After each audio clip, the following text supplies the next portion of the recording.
Take their seats. We're almost at 2 o'clock.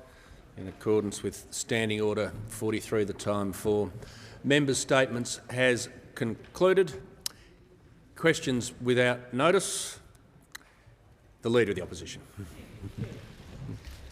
Thanks, Mr Speaker. My question is addressed to the Prime Minister. The government promised that aged care workers would be fully vaccinated by Easter. Does the Prime Minister take any responsibility for the fact that this still hasn't happened? The Prime Minister has the call. Thank you, Mr Speaker. We do take responsibility for the vaccination program, Mr Speaker, right across the country, and the challenges that we've had in the vaccination program and overcoming them as well, Mr Speaker.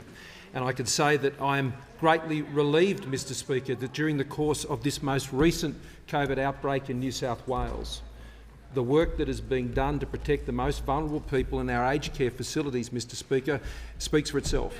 It speaks for itself, Mr Speaker, in comparison to the absolute terrible results that were there last year when we were dealing with the outbreaks in Victoria, Mr Speaker. Now, Mr Speaker, we continue to make strong progress in relation to the vaccination of aged care workers. Over 50% of those, Mr Speaker, now vaccinated. But in addition to that, Mr Speaker, over 80%, Mr Speaker, of those who are in aged care facilities have had 2 doses of the vaccination. Members on my left. 2 doses, Mr Speaker, and that is what is protecting the lives of those aged care residents right now. Right now in Sydney, Mr Speaker, sadly we have seen deaths in New South Wales as a result of this most recent outbreak, and the terrible death that was announced today, Mr Speaker, of the young person who fell victim to COVID so quickly. This is a virus that works right across the community, and the Delta variant is a complete game changer. But, Mr Speaker, as we went into this outbreak in New South Wales, where we had over 80% of those in aged care facilities double-dose vaccinated, Mr Speaker, they've been well protected. Has the Prime Minister concluded his answer? The Prime Minister's concluded his answer. The member for Boothby.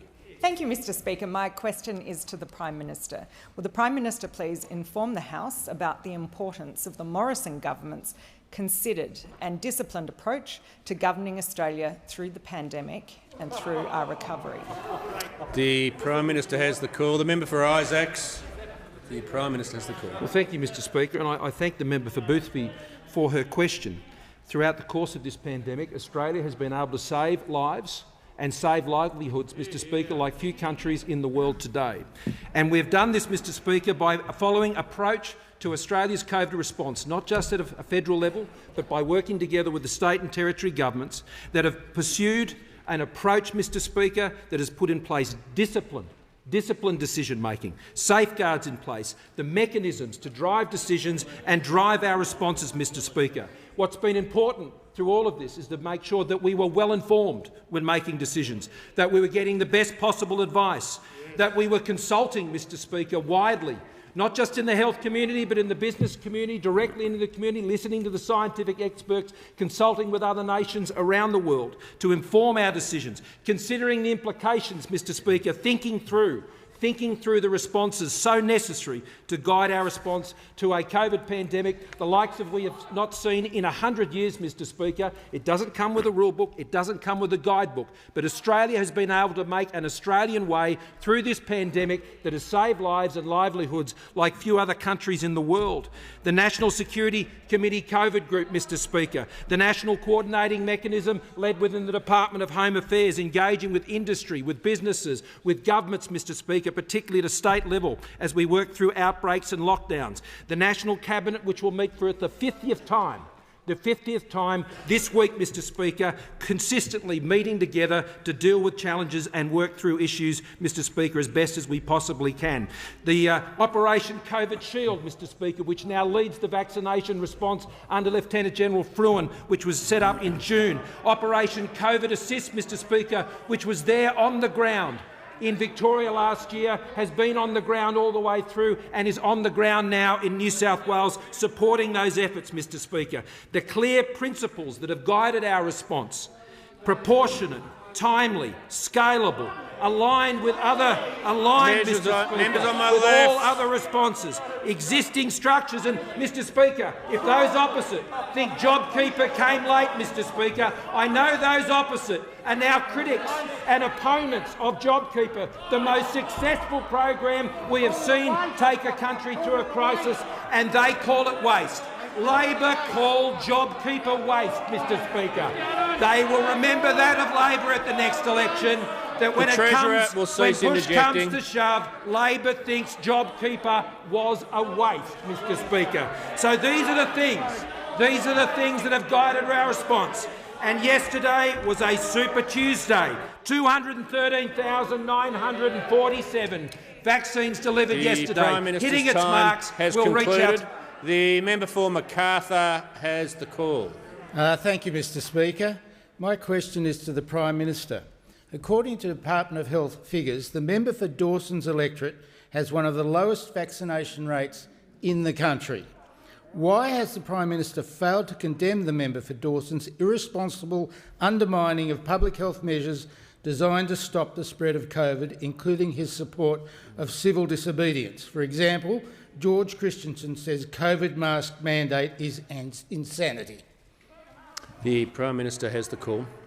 Thank you, Mr Speaker. I refer to the comments I made from the Lodge when I conducted a press conference on these issues the other day.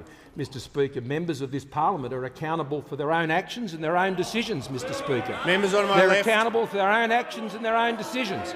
I note the member for Dawson has made his own decisions about the next election, Mr Speaker.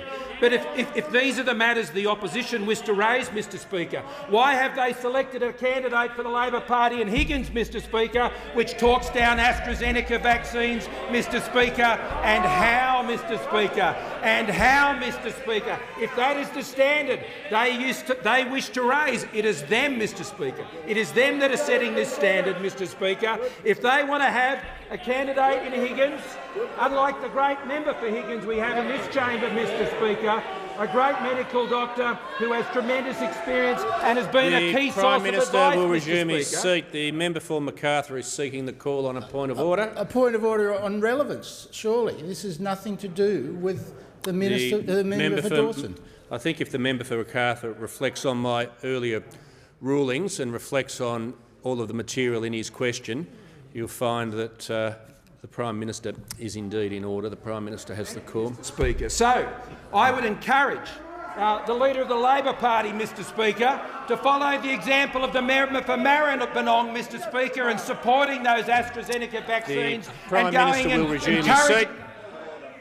The Leader of the House on a point of order. On the proper conduct of the chamber, if the Prime Minister won't call him into line, I ask that you ask the member for Dawson to wear a mask like other members of the chamber are doing when they're not participating in debate. I remind the member for Dawson of the statement I made yesterday. It couldn't have been clearer. We're asking all members who are not participating in the debate to wear a mask here in the chamber and in other areas in the building. The Prime Minister has the call. I don't share the views of the member for Dawson on that matter. I don't, and I've been very clear about that. But I tell you what, in this country people have a right to free speech, Mr Speaker. They do. They do have a right to free speech in this country, Mr Speaker. And that is not something that the government is seeking to clamp down on, Mr Speaker, but it is important that people get the right information. And it is important that members of this chamber, Mr Speaker, get the right information to people in their electorates, Mr Speaker.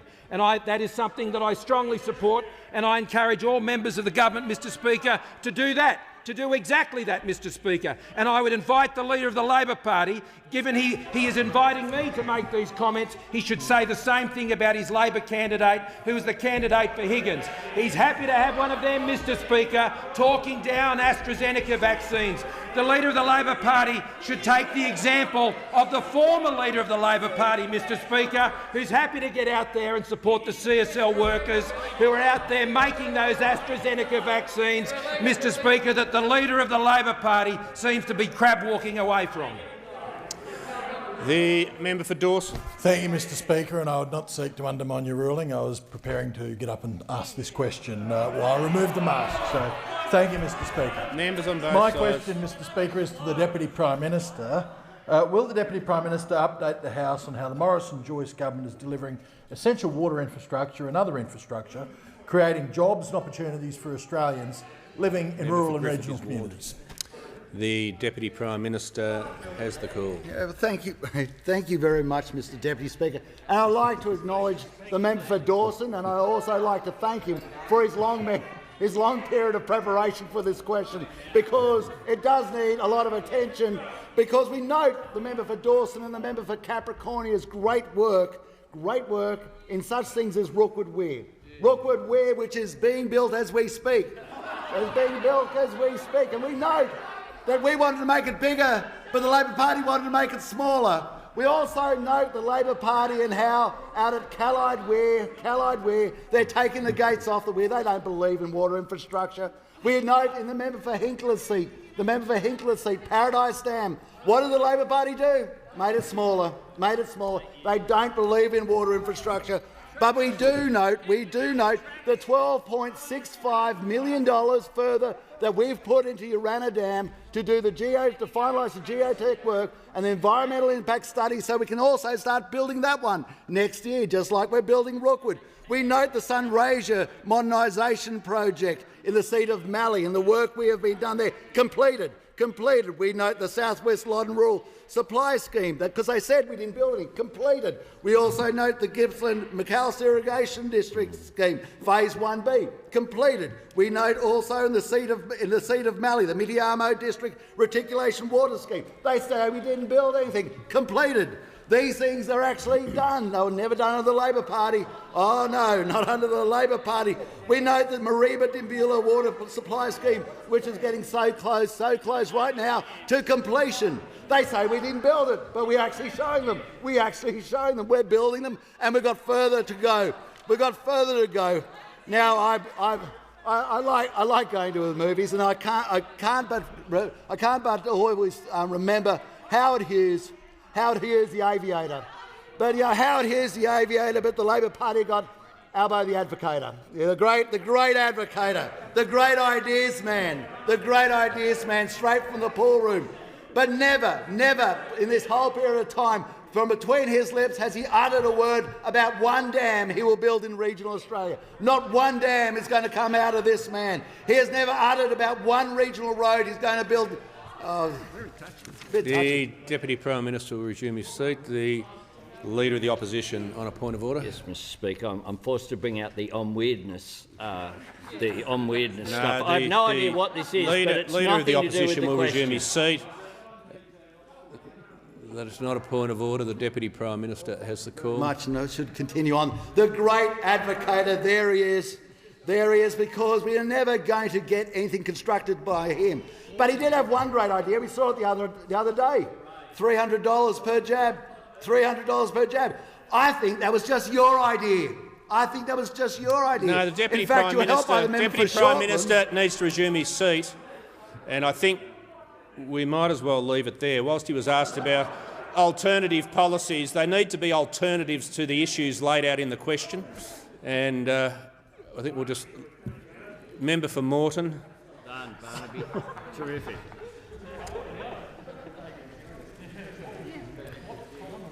Okay. The member for Rankin. Thank you, Speaker. My question is to the Treasurer.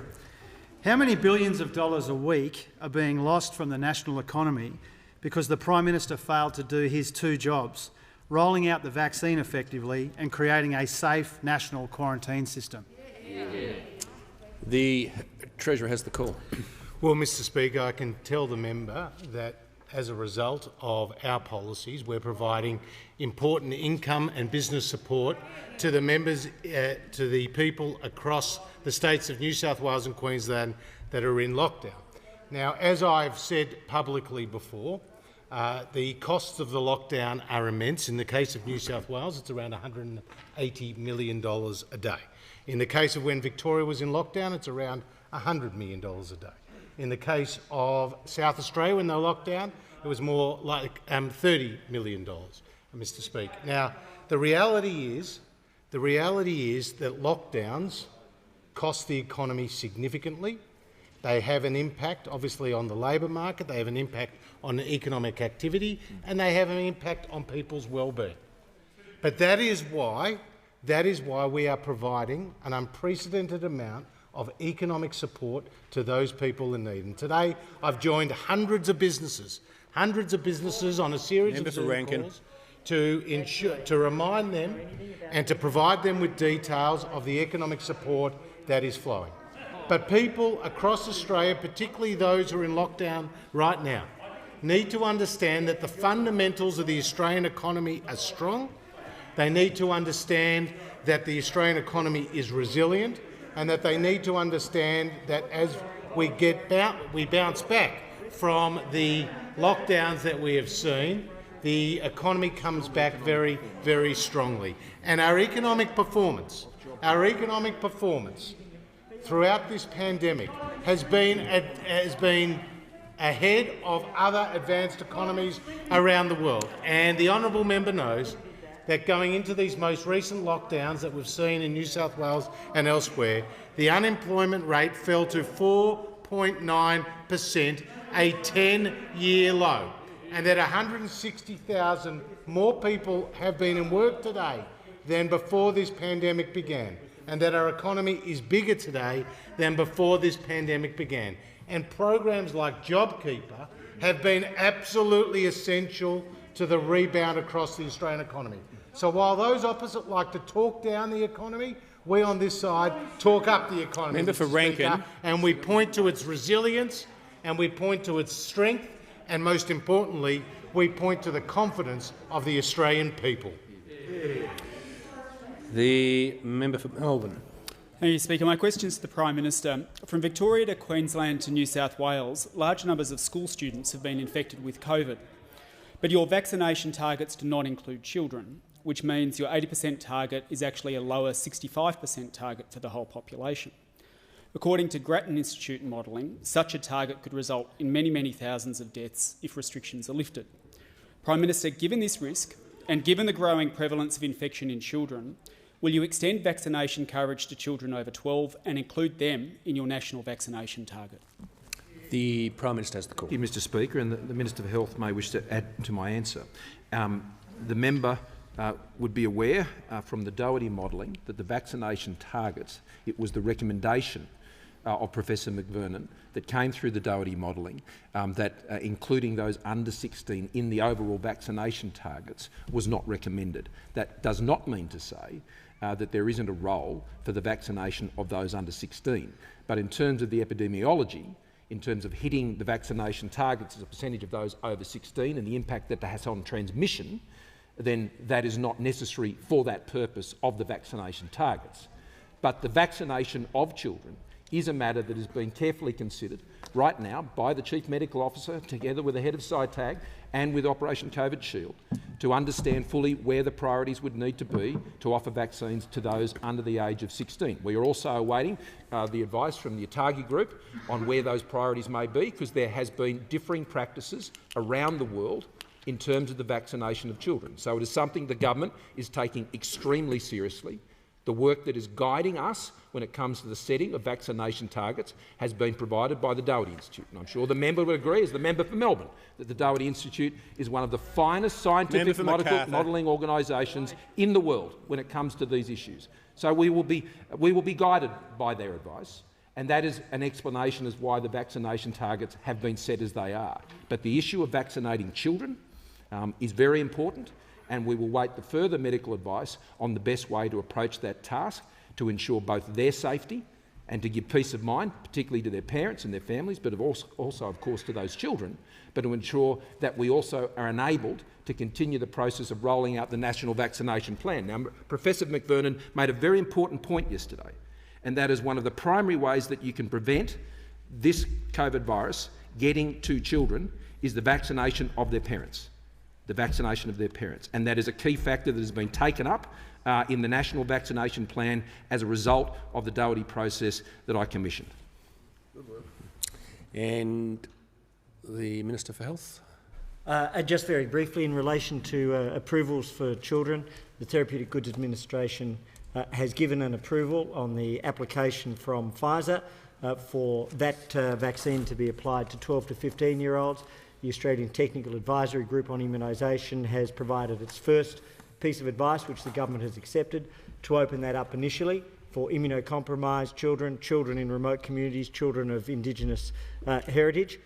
That will commence as of next week, and then they will provide subsequent advice in relation to the general population. If that is to extend it to the general 12 to 15-year-old groups, the government has agreed that we will accept that, and that planning is already underway with all states and territories to administer. Has concluded. Give the call to the member for Lindsay. Thank you, Mr. Speaker. My question is to the Treasurer. Will the Treasurer inform the House how the Morrison government's fiscal discipline and careful approach to policy making is enabling us to continue providing substantial economic support as our economy meets the ongoing challenges of COVID-19? The Treasurer has the call. Thank you, Mr. Speaker, and I thank the member for Lindsay for a question, acknowledge her experience in the not-for-profit sector before coming to this place, but also her Olympic connections, Mr. Speaker, because her husband Stuart, two-time Olympian for Australia, and indeed was the early coach of Jessica Fox, our wonderful gold medalist, Mr. Speaker. And I thank Stuart and obviously note those connections. Now, Mr. Speaker, the member for Lindsay is well aware of the significant economic support that is being provided to the people of New South Wales right now, and indeed to Queensland, and as recently to Victoria and to South Australia. Income support, Mr. Speaker, $750 per week for people who have lost 20 hours or more. $450 a week, Mr. Speaker, for people who have lost between 8 and 19 hours of work, and $200 a week for people who have lost more than 8 hours of work but are also on income support. Now, this household support, these payments to families and to workers, is on top of the business support that we're providing. In Victoria, we joined with the Victorian government in a 50-50 split on a $400 million business support package. In New South Wales, on a 50-50 split, we have reached with the New South Wales government. We are providing for businesses with a turnover between $75,000 and $250 million who have seen their turnover fall by 30% or more. We will provide them with between $1,500 and $100,000 a week, Mr. Speaker, based on the size of their payroll. This is very significant economic support. We've also been speaking to the banks who have agreed to provide relief to their customers, their small and medium-sized business customers, Mr. Speaker. The Treasurer will resume his seat. The member for Rankin on a point of order. Relevance, Mr. Speaker. He's been going 2 minutes and hasn't mentioned fiscal discipline once. The member for Rankin will resume his seat. The Treasurer is in order. The Treasurer has the call. Well, Mr. Speaker, I don't know why those opposite think that having millions of people in New South Wales in lockdown is a laughing matter, Mr. Speaker. And I don't know why. No, the member for Rankin will resume his seat. Mr. Speaker, and I don't know why. You can do it. The Treasurer has the call. And I don't know why, Mr. Speaker, the member for Rankin is seeking to. The Treasurer will pause. The member for Rankin looks confused. Look, let's be very clear about this. If you start sort of throwing political accusations around, they're going to bounce back. Okay? And I don't know what the member for Lyons is pointing to, but he can be outside the chamber if he continues to persist. This is actually not a negotiation. The Treasurer has the call. Thank you, Mr. Speaker. It's not a laughing matter that thousands of businesses across New South Wales right now are doing it tough, and the Morrison government is standing by them, like in the member for Lindsay's own electorate, Nepean Aquatic Centre. Karen and Alan have said that their receipt of the income support and the business support is going to help get them through, and without it, they would have a much more uncertain future. That is a business, an employing business in the members for Lindsay's electorate. We continue to provide the support and stand by the businesses and the people of New South Wales. The Treasurer's time has concluded. The Leader of the Opposition. My question is to the Prime Minister. It's reported that a nurse who infected residents at the aged care centre in Summerhill in my electorate worked across multiple sites leading to the hospitalisation of these residents and to lockdowns in aged care centres across Sydney. Months after aged care workers and residents were meant to be fully vaccinated and a year after this risk was identified, does the Prime Minister accept responsibility for this failure? The Prime Minister has the call. Thank you, Mr Speaker. And I'll ask the Minister for Health to add further to the question. The government continues to roll out the national vaccination plan, and Mr Speaker, I'm pleased that when this COVID pandemic outbreak hit New South Wales, in my home city, Mr Speaker, as well as that of the Leader of the Opposition, that right across New South Wales, right across Sydney, more than 80% of those in aged care facilities had double-dose vaccinations. Double-dose vaccinations, Mr Speaker. And the comparison between what happened this year in Sydney and Victoria last year could not be more stark. The priority, Mr Speaker, of the government was to ensure that the residents of aged care facilities, Mr Speaker— The Prime Minister will resume his seat. The Leader of the Opposition on a point of order. Yes, Mr Speaker. On relevance, the question is about aged care workers working across multiple sites, something that was identified as a problem that occurred in aged care more than a year ago. They're still not fully vaccinated. So the question, just before I call the Prime Minister, the question also, on my memory of it and my notes of it, did refer to residents. No, hang on, just did refer to residents as well. So the Prime Minister's been able to refer to that, but the substance of the question was about workers. That's true, and the Prime Minister will need to bring himself to that matter, or I think he's already indicated he might ask the Minister for Health. 56.1% of aged care workers have had their first dose of the vaccination, Mr Speaker, and with the declaration of the declaration of a Commonwealth hotspot activates the supports that goes into the state governments, Mr Speaker, to ensure that they have the support and the aged care facilities have the support to prevent, wherever possible, Mr Speaker, those working across sites. They are the rules that have been put in place. They are the financial supports and other mechanisms that go into place, Mr Speaker, where these Commonwealth hotspots are declared. But I make this very important point, Mr Speaker. The contrast between the outbreak that has occurred in Sydney this year compared to what occurred in Victoria last year in terms of the rate of fatality that we've seen in aged care facilities could not be more stark.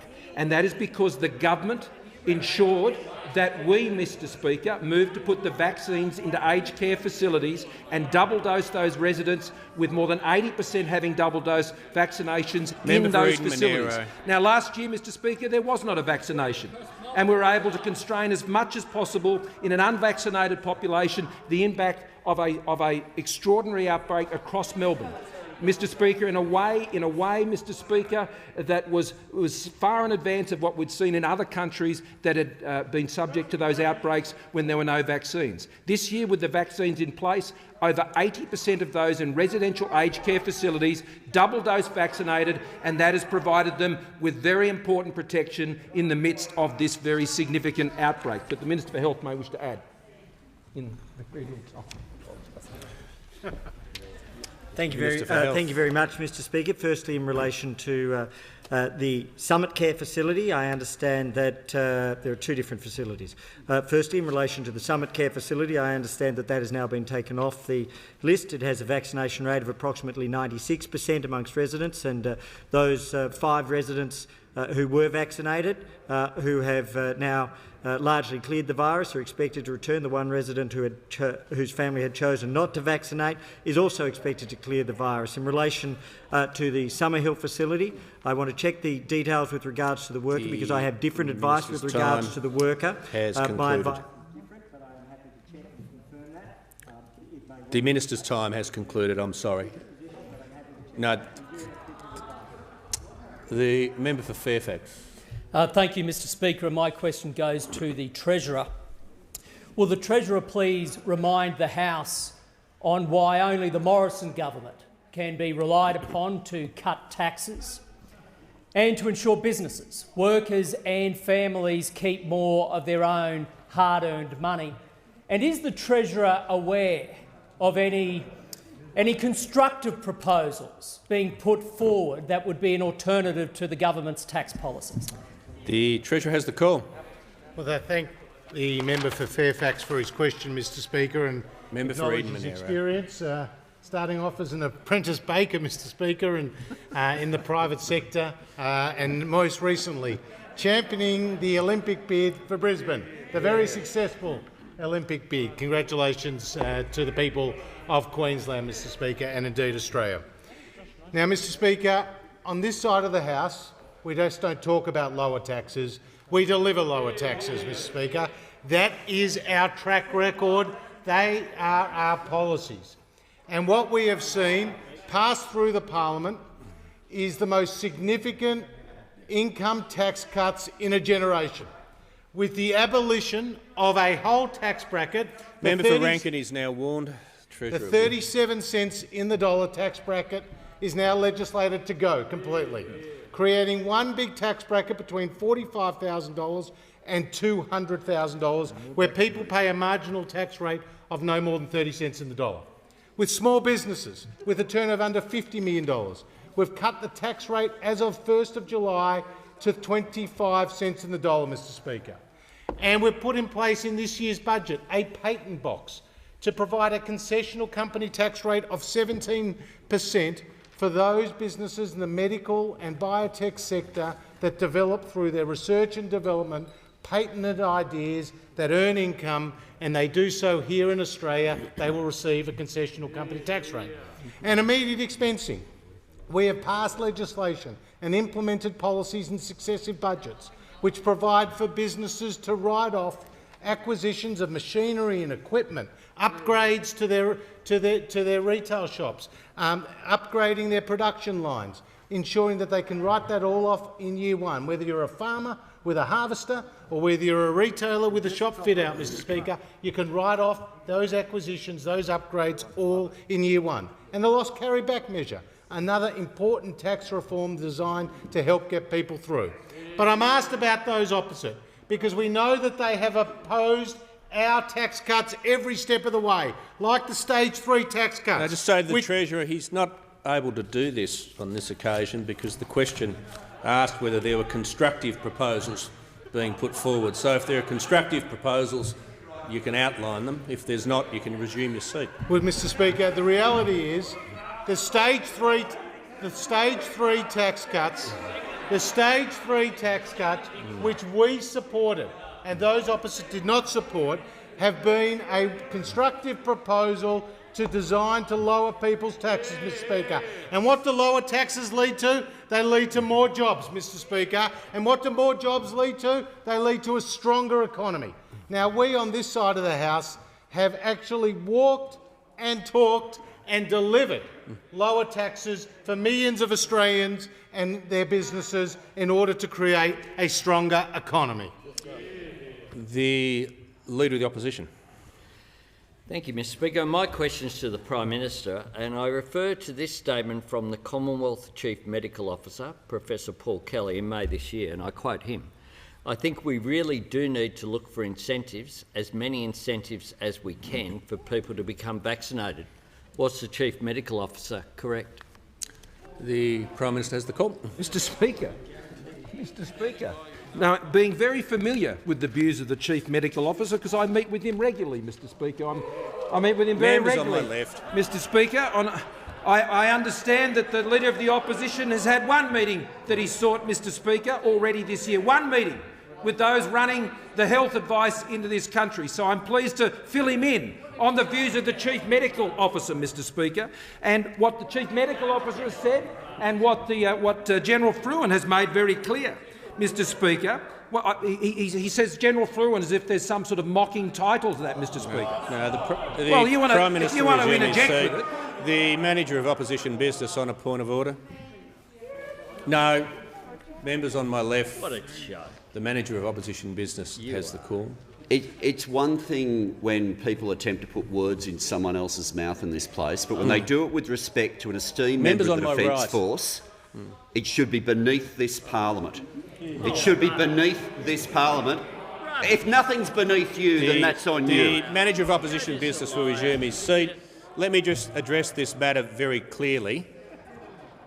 If any member is concerned that their interjection might, in their view, be misrepresented, it's just best not to make the interjection in the first place.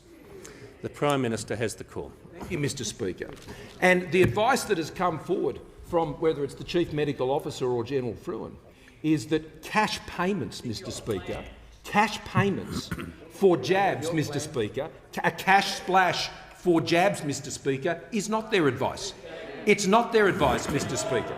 Mr Speaker, it's not the advice that is being given to us, Mr Speaker, that we should be spending $6 billion splashing cash, Mr Speaker, to those who've already received the vaccine.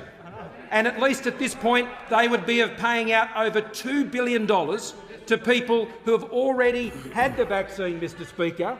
Now, this policy, although being friendless from those who are expert in this area, Mr Speaker, friendless from those who are expert in this area, including from those who are advising the government, Mr Speaker, this policy now pretends to be able to time travel, that you can actually make a payment to someone now and that will somehow have influenced the decision 3 months ago. Mr Speaker, this is a policy that has been put forward by the Leader of the Opposition, which is ill-considered, which is ill-informed, Mr Speaker, that is ill-disciplined.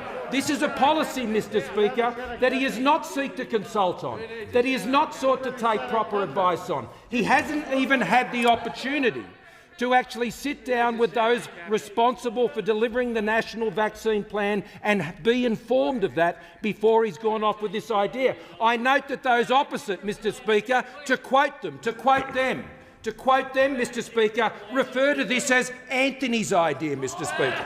That's how they refer to it. I'm only quoting them, Mr Speaker. But I don't care. The Prime Minister will pause. It doesn't matter what you're quoting. You need to refer to members by their correct titles. Otherwise, you'll find it bouncing back on you pretty quickly. Member for Grainler's idea, this, Mr Speaker. They are all crab-walking away from this one pretty quickly because the idea, when he himself, as Phil Courier has noted today, Mr Speaker, accepts pretty much that virtually every cent that is going to be spent here, Mr Speaker, splashing cash, just like they did when they were last times in government, Mr Speaker, just like they did last time. They know that that is not going to move the dial because 75% of Australians, according to the Australian Bureau of Statistics, Mr Speaker, say they want to go and get it. The way we need to do it. Concluded. And I call the member for Robertson. Thank you, Mr Speaker. And my question is to the Minister for Defence Industry, representing the Minister for Defence. Will the Minister update the House on how the Australian Defence Force is helping to keep Australians safe, particularly in New South Wales, through Operation COVID-19 Assist? The Minister has the call. Thank you, Mr Speaker. And can I thank the member for Robertson for her question and acknowledge her advocacy and passion for defence industry on the Central Coast and also her support for the men and women in the ADF in her electorate as well. Mr Speaker, since March last year, more than 20,000 ADF personnel have deployed nationally to keep our communities safe from COVID-19. And more recently, when New South Wales called, we answered with more than 400 ADF personnel deployed to assist the New South Wales Government overcome the current COVID outbreak. The ADF are supporting New South Wales Police and New South Wales Health with home engagement activities and contact tracing. And likewise, Mr Speaker, when Victoria called, the ADF answered there as well. Since March last year, more than 4,500 ADF personnel have been deployed to assist Victoria in managing COVID-19. Currently in Victoria, there are 400 ADF personnel deployed to assist with such activities like contact tracing, home engagement activities and also hotel quarantine compliance. Mr Speaker, the men and women of our ADF continue to make our nation very proud. And no one will forget the scene of HMAS Choules when it arrived at MACARTHUR to evacuate those impacted by the bushfires of 2019. I'm sure it's a memory that's burnt into the memory of the member for Gippsland. Mr Speaker, I think it's very clear to everyone in this House and also to our nation that no job is too big or too small for our ADF. What we've seen at the moment is ADF personnel going door to door, assisting returning Australians, getting them into quarantine, carrying suitcases, driving cars, driving buses, helping to stop the spread of the virus, supporting industry like we saw with the help that was given in Shepparton with the production of face masks. As I say, no task is too big or too small. And in my own electorate of Durack, Mr Speaker, the Prime Minister and I saw firsthand with the aftermath of Cyclone Seroja, the ADF on the ground helping the people of Kalbarri. The ADF presence provided hope at that time that life would get back to normal, and that is the role that the ADF is playing now in New South Wales and across the whole nation when it comes to us helping with the COVID. Mr Speaker, our grateful nation says thank you to the men and women of our ADF. The Leader of the Opposition. Thank you, Mr Speaker. My question is to the Prime Minister, and it follows my question previously where I asked about Professor Kelly, and the Prime Minister responded about Lieutenant General Fruin's comments. Is he aware the Lieutenant General just said this in response to cash incentives? We will look at all positive alternatives. There is cash, there is the idea of lotteries. All these things are being discussed.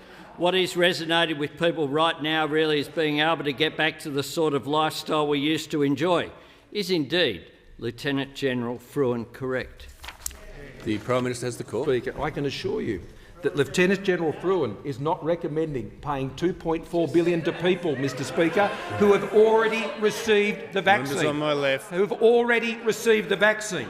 The incentives, Mr Speaker, that we speak of in the government are those about the liberties, Mr Speaker, that people can regain when they have the vaccine. The points of presence to ensure that they go and access that vaccine. Mr Speaker, we have now reached more than 50% of first doses in the ACT and Tasmania. The Prime Minister will resume his seat. The Leader of the Opposition on a point of order. Yes, Mr Speaker. It goes to relevance. The question went to the quote from Lieutenant General Fruin, who has said they're looking at positive alternatives, including cash, idea of lotteries, all these things are being discussed. Is that correct? The Leader of the Opposition will resume his seat. The Leader of the House on the point of order. The question clearly had in it the premise that it had been discussed. Now, maybe if the Leader of the Opposition had discussed his policy with a few people over there, he wouldn't be in this problem. The Leader of the House will resume his seat. To say to the Leader of the Opposition, the Prime Minister has been relevant in responding to that aspect of the question. I think he did so in the first couple of sentences, and I'm listening to him now to ensure he remains relevant. Prime Minister. Considered. And they have not been recommended for cash payments, Mr Speaker. I can assure you, and under the national plan, there is certainly no suggestion of the types of incentives that he refers to in Phase A of the plan, because in the ACT and Tasmania, more than 50% have had their first doses, and they didn't need a cash splash to get there, Mr Speaker. And the ACT Health Minister, their colleague in the Labor Party here, has said this is probably not the most cost-effective way to do incentives. From one of their own people, Mr Speaker, in the ACT administration. The people of the ACT haven't needed a cash splash from the Leader of the Opposition. The people of the ACT and Tasmania, where Tasmania leads the leaderboard amongst states of getting people vaccinated in this country, they didn't need the vote of no confidence that the Labor Party leader wants to put out there in their ability to get vaccines, because Australians know, Mr Speaker, Australians know that if they get vaccinated, they're less likely to get the virus. They're less likely to pass on the virus. They're less likely, Mr Speaker, to be hospitalised with a serious illness. They're less likely to die. Australians know that getting vaccinated is in their interest, their families' interest, and it's in their community's interest and the national interest, Mr Speaker. They know that. I have confidence in them. I have confidence in them to turn up, as we're seeing them do at record numbers, over 200,000 again yesterday, Mr Speaker, and those numbers continue to ramp up. The Leader of the Opposition does not believe that the Australian people will turn out and do what is in their health interests, their families' interests and their community interests, Mr Speaker. He has issued a vote of no confidence in the people of Australia, Mr Speaker, a vote of absolute no confidence. Well, on this side of our House, Mr Speaker, on this side of the House, we have great confidence in the Australian people. We have great thanks for the sacrifice that they have gone through. The Leader of the Opposition, the Leader of the Labor Party, might think that Australians need to get the cash to get vaccinated, Mr Speaker, but I think a lot more highly of the Australian people than he does. And I give the call to the honourable member for Reid. Thanks, Mr Speaker. My question is to the Minister for Health and Aged Care. Will the Minister outline to the House how the Morrison government's health response to COVID-19's pandemic is helping Australians, particularly their mental health? The Minister for Health. Thank you very much, Mr Speaker, and I particularly want to thank the member for Reid for her work as a child psychologist before coming to this place, but also in terms of supporting the people of her community at this moment. Around the world, we know again another day with over 600,000 cases and agonisingly 9,800 lives lost. In Australia, we also know that the health investment of approximately $30 billion has helped save over 30,000 lives here. Sadly, we haven't saved every life, and we fight to do that every single day. But one of the things which is occurring, beyond the containment measures of borders, testing, tracing and distancing, is the vaccination. As the Prime Minister has said yesterday, a record day of almost 214,000 Australians. A week of over 1.2 million in the last 7 days. We're now at over 12.8 million vaccinations in Australia, and that includes 7 million just passed AstraZeneca doses, of which 5 million just passed are first doses of Australians vaccinated with AstraZeneca, and now 2/3 of Australians over the age of 50 have been vaccinated. But all of this provides a critical and important protection, but at the same time we need to focus on the mental health of Australians.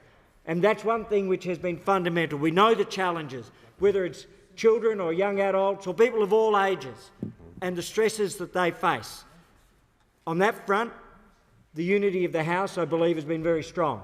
And what we've come together to do is to put in place structural changes, the creation of telehealth, the creation of a system which has delivered over 68 million consultations around Australia. Amongst those, 5 million have been specifically for mental health, but many more inevitably will have significantly dealt with mental health.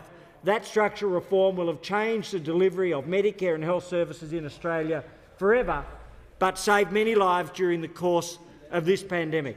In addition to that, we've also been able to support Lifeline, Beyond Blue, Kids Helpline and so many other groups, as well as doubling the number of services under the Medicare Better Access Scheme. This scheme was cut in 2011 from 18 to 10 services. We've now returned it from 10 to 20 services. And then fundamentally, as we go forward, the transformation of mental health treatment in Australia. 40 adult mental health services head to health around the country, over 150 headspace services, and for the first time 15 government-funded kids head to health services. All of these things are coming together to support mental health, to save lives and to protect lives. The member for Bruce. My question to the Prime Minister. When a Melbourne pub offered free beers for vaccinations, the Prime Minister said to the pub, "Good on you for getting behind the national effort. Cheers." Given it's okay for a pub to offer incentives for vaccination, why not a government? Members on my right, the Prime Minister has the call. $6 billion of taxpayers' money.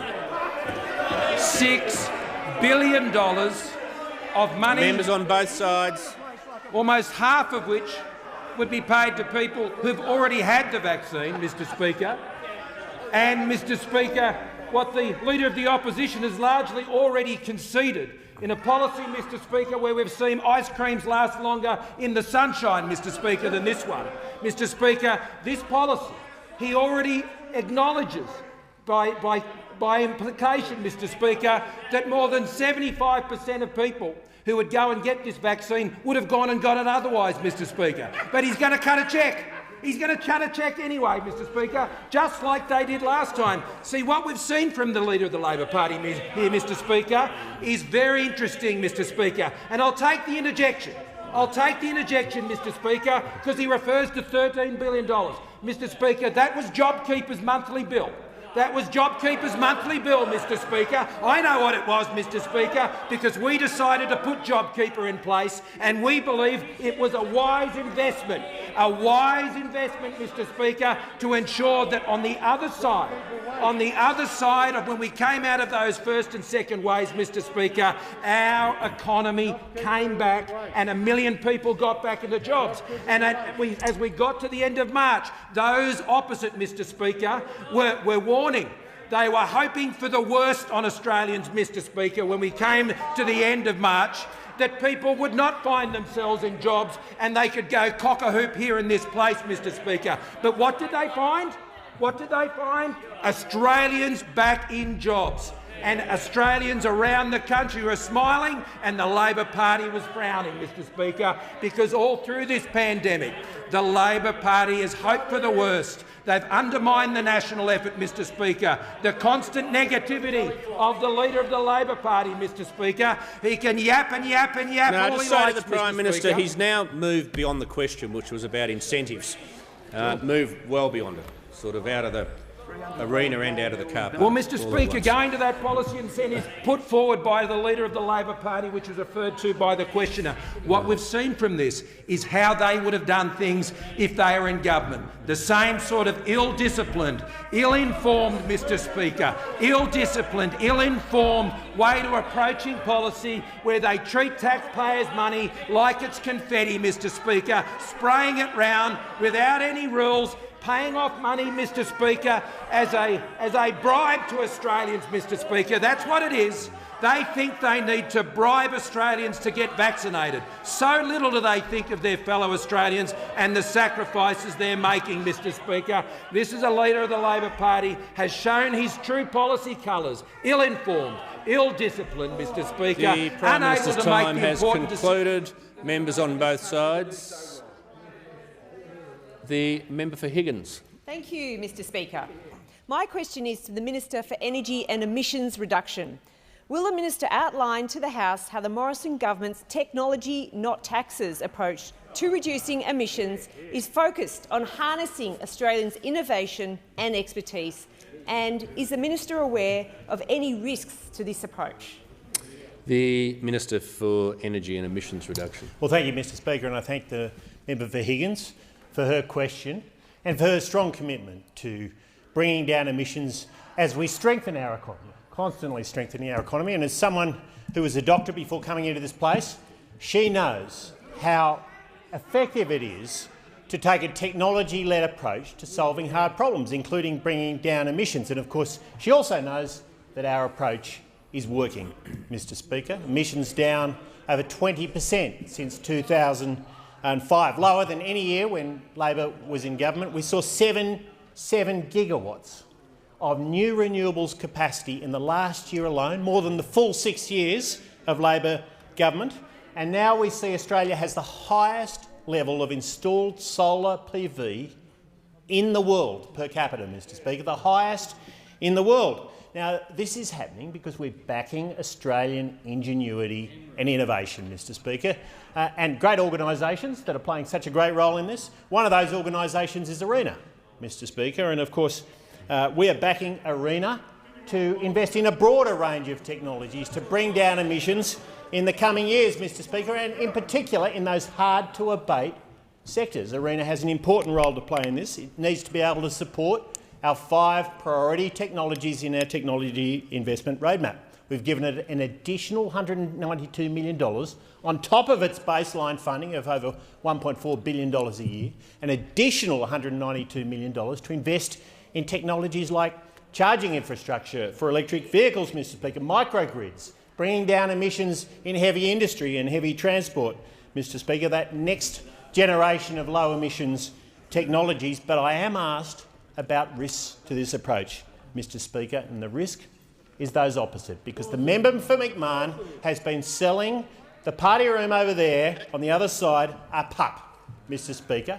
He has told them on Monday that in voting against the regulatory change for ARENA that supports these technologies, that they're only voting against carbon capture. Well, Mr Speaker, he's teamed up with the Greens and Labor, and they're voting against clean hydrogen, energy storage, low-carbon aluminium and steel, healthy soils, Mr Speaker. They're voting against all of those things. They're voting against technologies that the IEA says are crucial to bringing down emissions around the world. They're voting against more jobs and investment in the regions. And the member for Hunter has got it right. He's got it right when he said this is stupid policy and stupid politics, Mr Speaker. That's from the member for Hunter, stupid policy and stupid politics. Well, the truth of the matter is, if it's not to be technology, Mr Speaker, it is to be taxes. And I give the call to the member for Chifley. Thank you, Mr Speaker. My question's to the Prime Minister. Prime Minister, medical researchers and scientists started lobbying the government to set up local manufacturing for an mRNA vaccine last August. Australia still does not have one single facility manufacturing mRNA vaccines. When will we finally get one? The Prime Minister has the call. For industry to add to my answer, Mr Speaker, and simply note that I note that it's the Labor Party's policy that they won't open up the country, Mr Speaker, until an mRNA vaccine production capability is in place. That's 2023. I'll ask for the Minister for Industry. The Minister has the call. I thank the member for the question. I think that date of last August as the commencement of lobbying is about correct, and of course it was in last December of last year that we commenced the process of putting together a business case to inform the policy going forward so that this facility can be commissioned. And of course, when you look at that timing, member, the mRNA vaccines were first approved for human use in Australia on 25 January of 2021, 25 January of this year. So our government, of course, was lobbied in August last year. It commissioned the business case in December of last year, and that was an absolutely necessary premise and starting point for a process that then led to the approach to market, which is recently finalised and which we are now analysing the responses to.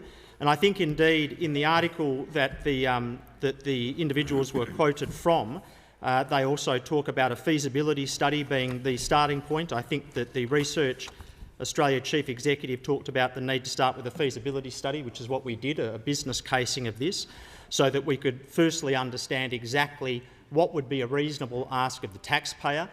And this is a scientific endeavour and a commercial endeavour, and those two parts of this quite complicated issue and problem have to be put together.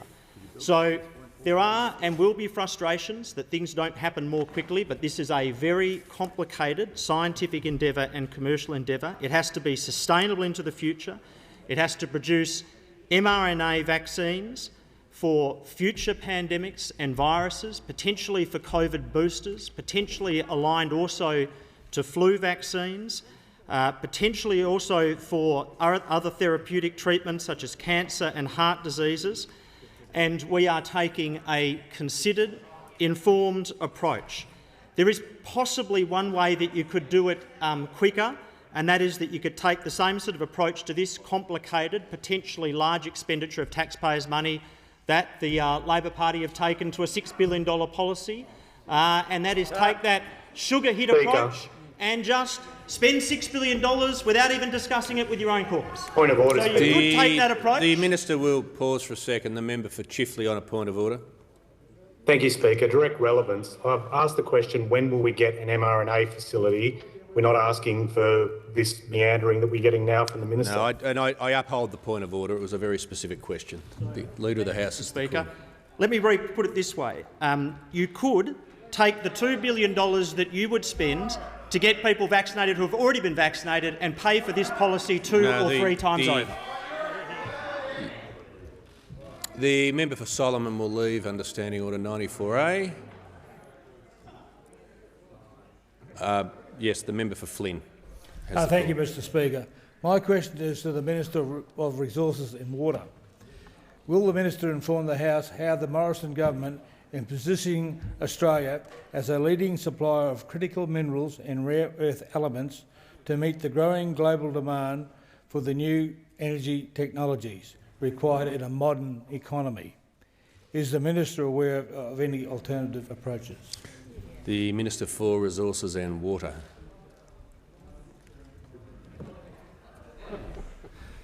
Well, can I thank the honourable member for Flynn for his question, Mr Speaker, and they make it big in Flynn. They've got big ports, big ships, big trains, big support for his constituents from the member for Flynn, Mr Speaker. And when we look at critical minerals, we have big opportunities for this country, and we are supporting the critical minerals sector as it develops, Mr Speaker, and for very good reason.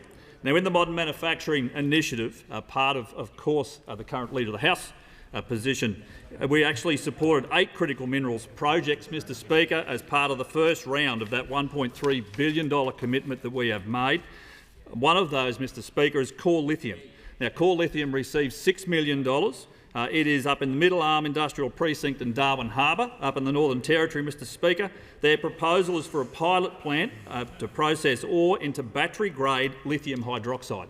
Now, why is this important, Mr Speaker? Well, because the IP for this is held very tightly. We want to develop these opportunities. And as the member for Flynn would know, we're very good at putting things into boats and sending to other countries to make sure they can keep their lights on, but we're also good at making sure we can manufacture products in this country. Now, there is a big opportunity in critical minerals. Industry has actually forecast the global lithium-ion battery market could reach $400 billion by 2030. $400 billion.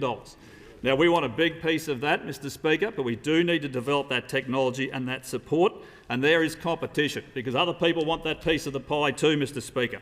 So there are opportunities right across the country, whether that is regional hubs in places like Gladstone and the member for Flynn's electorate, or whether it's up in Rockhampton, the member for Capricornia, whether it's Mackay with the member for Dawson, particularly with the support for gas, Mr Speaker.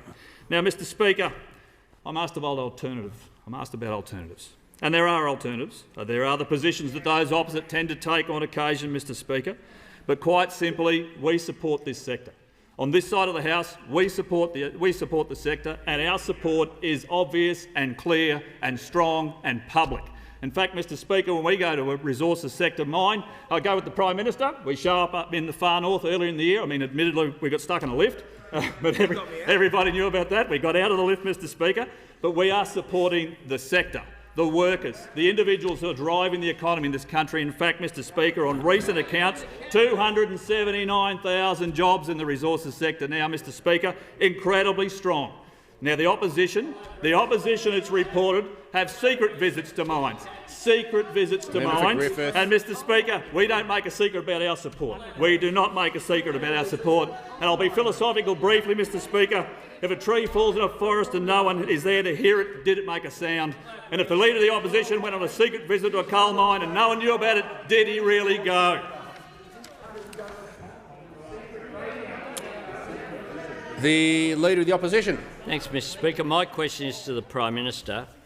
Yesterday, the Prime Minister told the House he was talking about the approval of vaccines when he said it's not a race on multiple occasions on the 11th of March, the 14th of March and the 31st of March.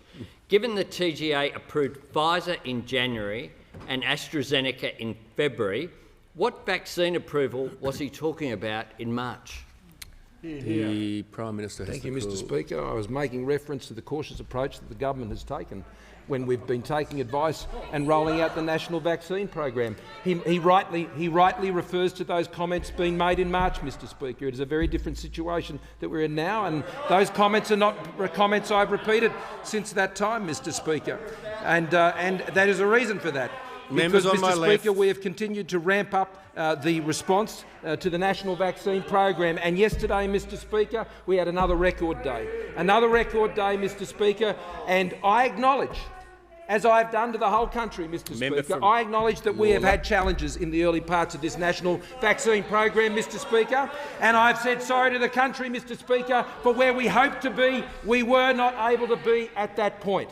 Now, Mr Speaker, the Leader of the Opposition may wish to continue to pursue that, but the Australian people know I've been very upfront with them about this, And, Mr Speaker, not only did I take responsibility for the problems that we've had, I take responsibility for fixing them, which is what we have done, Mr Speaker. And now, as the program rolls out, Mr Speaker, and as we roll towards reaching those targets, Mr Speaker, which I know I can have great confidence that Australians will be able to reach those targets, Mr Speaker, the Leader of the Opposition, he has no confidence in the Australian people. He thinks he needs to splash cash at them to do the right thing by themselves, their families and their countries, to say to the Prime Minister, Speaker. Again, you weren't asked about that.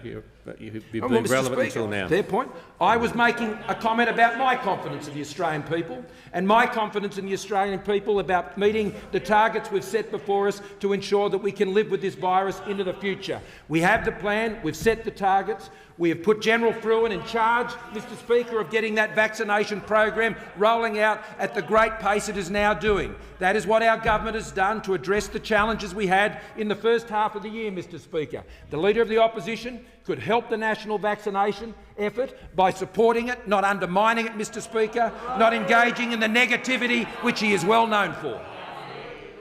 The member for O'Connor. Thank you, Mr Speaker. My question is to the Minister for Industry, Science and Technology. Will the Minister update the House on how the Morrison government's economic recovery plan is working to support Australian businesses, particularly our manufacturers, to create jobs and grow the economy? The Minister for Industry, Science and Technology. Thank you, Mr Speaker, and I thank the member for his question. And even during COVID, and even with the challenges that have been faced by the manufacturing sector in Australia, looking at indicators like export prices and profitability, they demonstrate the real resilience of manufacturing in Australia during these challenging times. And through the first phase of COVID in the March quarter to 2021, manufacturing profits actually rose, in fact, by 6.8%. And in fact was 16% higher over that very, very challenging year. And even through COVID, export prices for Australian manufacturers increased by about 1.5% over the March 2021 quarter, which is a demonstration of the remarkable resilience of the sector. And that's why the Morrison government is investing so heavily in this sector, a $1.5 billion modern manufacturing strategy designed to focus on and target 6 national manufacturing priority areas of comparative advantage and strategic importance. That helps protect and promote jobs during the challenges of COVID, but it also leverages out of COVID and creates stimulus and job growth during the post-COVID period that we are all looking forward to. And I recently announced, as was noted, 17 successful projects. They were valued at $257 million across 3 of those national priority areas: space, medical products, resources technology and critical minerals processing. And those recipients will share in grants of around $100 million under the initial round of the Modern Manufacturing Initiative. And one example of those is a fantastic business in the member for O'Connor's electorate, Lynas Rare Earths. Their project is using $14.8 million in funding to develop a world-first streamlined process to refine rare earth ore. And that is so important because it's the essential components for the manufacturing devices like smartphones, computers, rechargeable batteries and electric vehicles. So here is the value add for the great minerals that we produce. Another fantastic example is the Morrison government investing $36 million in innovative medical technologies and manufacturing projects, and another one of those is $3 million to help Avicena Systems, whom I recently visited. They have an amazing product called the Sentinel COVID-19 screening system, and that system, which is absolute world cutting-edge technology, can be used to rapidly test more than 90,000 people for COVID every day, producing the results inside that 24-hour period. 90,000 people. And the worldwide demand, Mr Speaker, as you can imagine, for a product like that is absolutely immense. Their constraint has been they've only been able to produce 4 of them so far. And with this grant, they estimate that they will be able to produce 20 of these quite remarkable pieces of manufacturing equipment per month. 20 per month. That will meet Australian demand and worldwide demand. And that's $1.5 billion worth of investment. Good, Minister. The member for Scullin.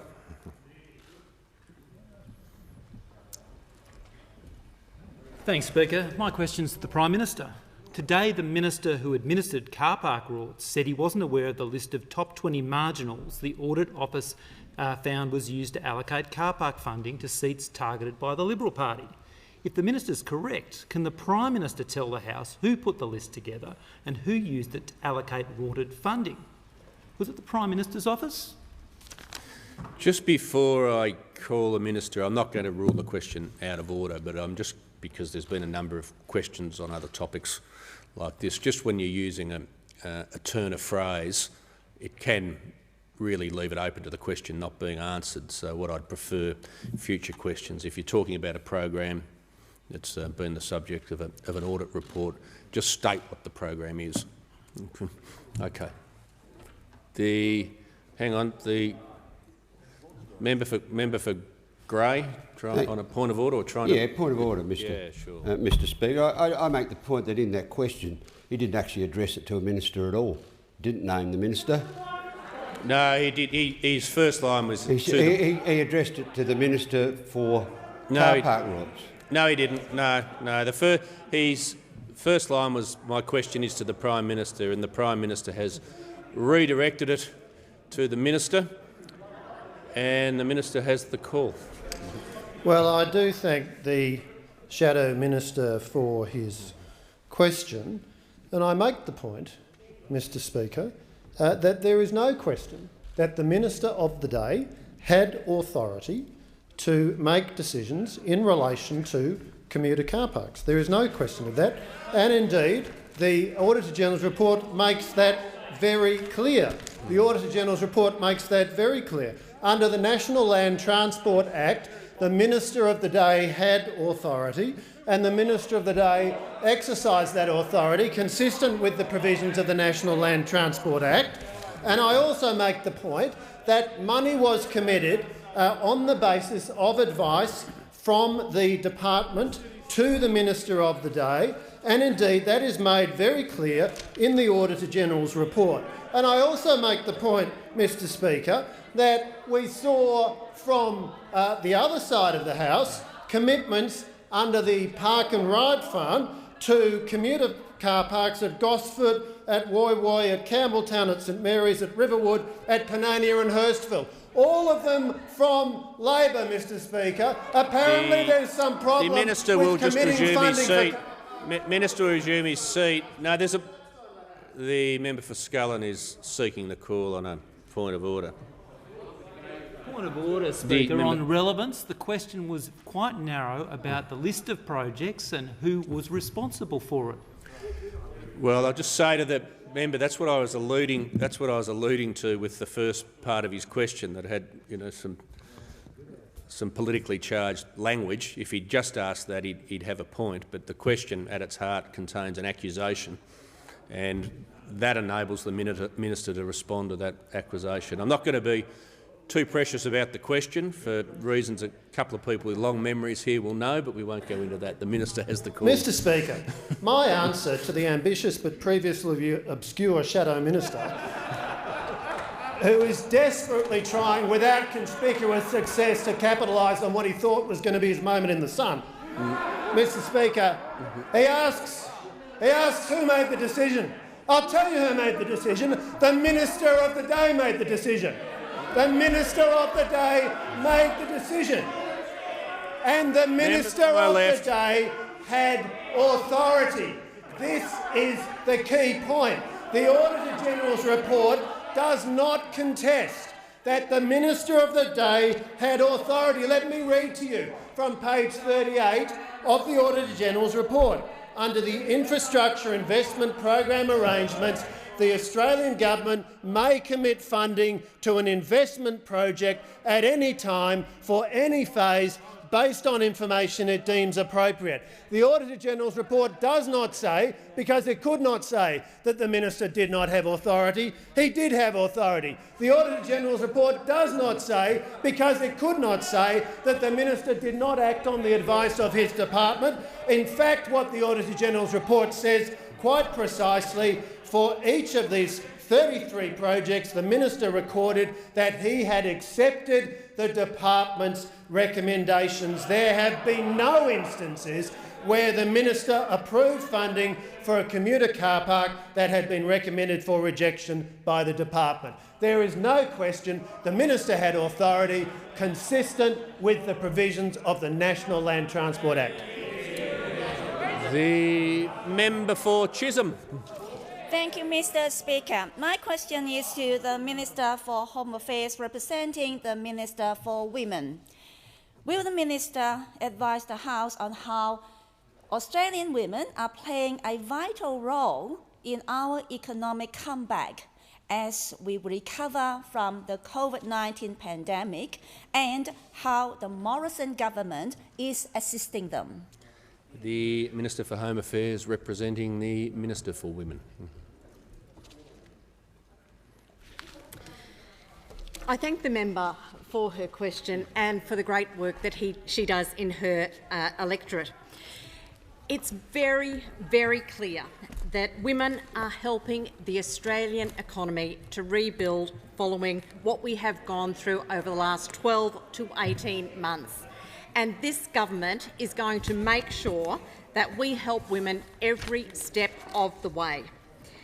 The women's workforce participation rate in June was 61.6%, just a fraction of the record high of 61.8% in March this year. And that's a great outcome and one that we should all be very proud of. And we all know that workforce participation is important because economic security goes hand in hand with financial independence. The measures that we've introduced in the Women's Budget Statement provide targeted support to increase women's employment choices and address barriers in the workforce. And together, that helps ensure that women can build a secure future. In total, we invested $3.4 billion of new funding through this year's Women's Budget Statement in women's safety, economic security, health and well-being. Our childcare investment alone will add up to 300,000 hours of work per week to our economy each year, allowing up to 40,000 people to work an extra day per week and boosting GDP by up to $1.5 billion per year. And that is just one of the ways, one of the very practical ways that we are helping Australian women. And our focus is always on making sure that we are putting in place practical outcomes that are going to make a real difference, not thought bubbles, not headlines. We're actually providing women with the support that they need to support their own economic security. And we have certainly put significant amounts of money into this. We've committed a further $39.8 million to expand the Successful Women's Leadership and Development Program. And that program supports a wide range of projects, including Women Building Australia, run by the Master Builders Australia to support more women in construction, the Brave Foundation to support expecting and parenting teams, and projects that support Indigenous women right across Australia to build their businesses. We are doing all that we can to make sure that we are delivering the practical policies that are going to support women and to make sure that they can build their own economic security. The Prime Minister. Thank you, Mr. Speaker. I ask that further questions be placed on the notice paper.